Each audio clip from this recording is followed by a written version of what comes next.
Et j'ai appris ça ce matin en me levant pour ma prière de Fajr. J'ai, comme je l'ai écrit immédiatement d'ailleurs, dans un message rendu public, c'est une nouvelle que j'ai apprise avec effroi.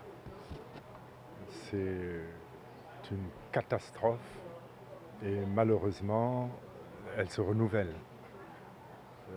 Évidemment, on commencera par adresser nos condoléances aux familles éplorées, mais on dira tout de suite après que c'est quelque chose d'inadmissible, qui ne doit plus jamais se reproduire.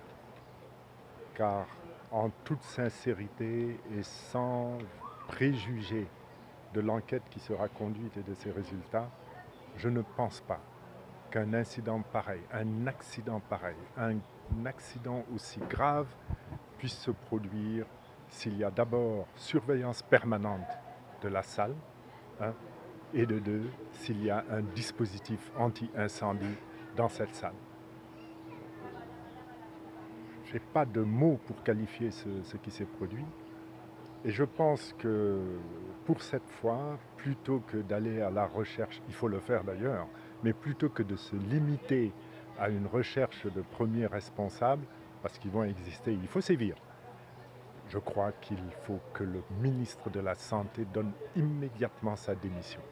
Je ne le dis pas parce que je suis un homme politique, je le dis parce que face à cette horreur, il faut des réactions que les Sénégalais retiennent et que nos compatriotes, tous nos compatriotes, y compris ceux qui sont aux affaires, et notamment ceux qui sont aux affaires, sachent qu'il y a des limites qu'il ne faut jamais dépasser. Et là, malheureusement, la limite a été dépassée. Et je suis heureux d'avoir constaté que notre conférence de ce matin a démarré avec une minute de silence à la mémoire des petits innocents disparus.